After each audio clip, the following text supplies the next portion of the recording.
Olá pessoal, vamos a mais um vídeo da sequência sobre aprendizado de máquina que nós faremos. Neste vídeo, vamos falar sobre a matriz de confusão. É importante lembrarmos que esse vídeo é uma tradução adaptada e autorizada do canal StatQuest with Josh Starmer. O vídeo original está disponível no link abaixo. Imaginemos que temos esses dados médicos aqui. Dor no peito, boa circulação sanguínea, bloqueio arterial e peso. De posse de todas estas mensurações clínicas, nós vamos tentar prever, através do aprendizado de máquina, se um determinado paciente tem ou não tem doença cardíaca. Para fazer isso, poderíamos usar uma regressão logística, K-Nearest Neighbors, ou KNN, Random Forest, ou ainda algum outro método. Há uma grande variedade de possibilidades disponíveis hoje. E então, como decidimos qual dos métodos funciona melhor com os nossos dados? Começamos dividindo o conjunto de dados que temos em treinamento e teste. Nota! Esta seria uma excelente oportunidade para utilizar a validação cruzada. A validação cruzada não é um bicho de 7 cabeças. Em próximos vídeos, nós falaremos sobre ela. Então, utilizando os dados de treinamento, treinamos todos os métodos que estamos interessados. Regressão logística, KNN e Random Forest. Em seguida, testamos cada um dos métodos com os dados de teste. Regressão logística, KNN e Random Forest. Agora, precisamos saber como se saiu cada um dos métodos quando comparados aos dados de teste. Uma maneira de fazer isso é criando uma matriz de confusão para cada um dos métodos. Nas matrizes de confusão, as linhas correspondem à classificação do algoritmo de aprendizado de máquina, correspondem a um rótulo ou à previsão, como queiram. As colunas correspondem ao que é tido como verdade, ou seja, a sua referência.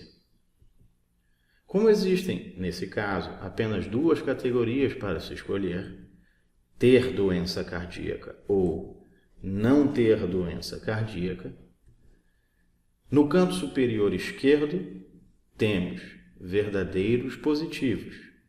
Estes são pacientes que tiveram doença cardíaca e que foram corretamente identificados pelo algoritmo. No canto inferior direito, temos os verdadeiros negativos. Estes são pacientes que não tiveram doença cardíaca e foram corretamente identificados pelo algoritmo. No canto inferior esquerdo, temos os falsos negativos. Falsos negativos ocorrem quando um paciente tem doença cardíaca, mas o algoritmo disse que eles não tinham doença. Por fim, no canto superior direito, temos os falsos positivos. Falsos positivos são pacientes que não têm doença cardíaca, mas o algoritmo os rotulou como tendo. Por exemplo, quando aplicamos o Random Forest aos dados de teste, percebemos que existem 142 verdadeiros positivos, pacientes com doença cardíaca que foram corretamente classificados. No canto inferior direito, temos 110 verdadeiros negativos, pacientes sem doença cardíaca, que assim foram corretamente classificados. Entretanto, temos 29 pacientes que tinham doença cardíaca, mas que foram rotulados como sem doença cardíaca. Esses são nossos falsos negativos. E o algoritmo classificou também, erroneamente, 22 pacientes que não tinham doença cardíaca, mas que foram rotulados como portadores de doença cardíaca. Estes são nossos falsos positivos. O número ao longo da diagonal principal, as caixas verdes, nos dizem quantas amostras foram corretamente classificadas.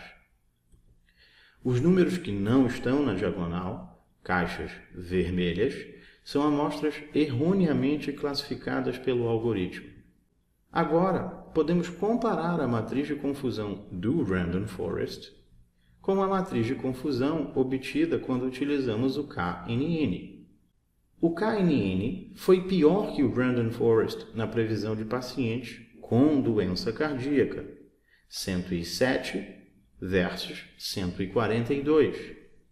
E também foi pior na previsão de pacientes sem doença cardíaca, 79 versus 110. Então, se tivéssemos de escolher entre usar o Random Forest ou o K-Nearest Neighbors, escolheríamos o Random Forest. Show! Por fim, podemos aplicar a regressão logística ao dataset de teste e criar uma outra matriz de confusão. Essas duas matrizes são muito parecidas e dificultam a escolha do método de aprendizado mais adequado para os dados. Para a separação do melhor método entre Random Forest e regressão logística, nós teremos de falar sobre métricas mais sofisticadas, como sensibilidade, especificidade, ROC, AOC. Estas métricas podem nos ajudar para casos como este. Falaremos mais sobre isso em outros vídeos. Agora que compreendemos uma matriz de confusão básica, vamos dar uma olhada em matrizes mais complicadas. Aqui está um novo dataset. Agora, a questão é, com base no que as pessoas pensam sobre estes filmes, como podemos usar um método de aprendizado de máquina para prever o seu filme favorito? Se nossas únicas opções para filme favorito fossem Troll 2, Gore Palace, Cool as Ice, então a matriz de confusão teria 3 linhas e 3 colunas. Mas assim como anteriormente demonstrado, nas caixas verdes estão as amostras que foram corretamente rotuladas pelo algoritmo. Em todo o restante, é onde o algoritmo errou. Neste caso, o algoritmo de aprendizado de máquina não se saiu muito bem, mas você não deve culpá-lo tanto. Todos estes 3 filmes são terríveis. Por fim, o tamanho da matriz de confusão é determinado pelo número de coisas que se quer prever, rotular ou classificar. No primeiro exemplo, estávamos apenas tentando prever 2 coisas: se alguém tinha ou não tinha doença cardíaca. E isso nos deu uma matriz de confusão de 2 linhas e 2 colunas. No segundo exemplo, tínhamos 3 opções e, portanto, uma matriz de confusão de 3 linhas e 3 colunas. Se tivéssemos 4 opções para escolher, obteríamos certamente uma matriz de 4 linhas e 4 colunas. Se em outro caso hipotético tivermos 40 opções, obteremos uma matriz de confusão com 40 linhas e 40 colunas. Show de bola! Em resumo, uma matriz de confusão informa o que o algoritmo de aprendizado de máquina fez de certo e o que ele fez de errado.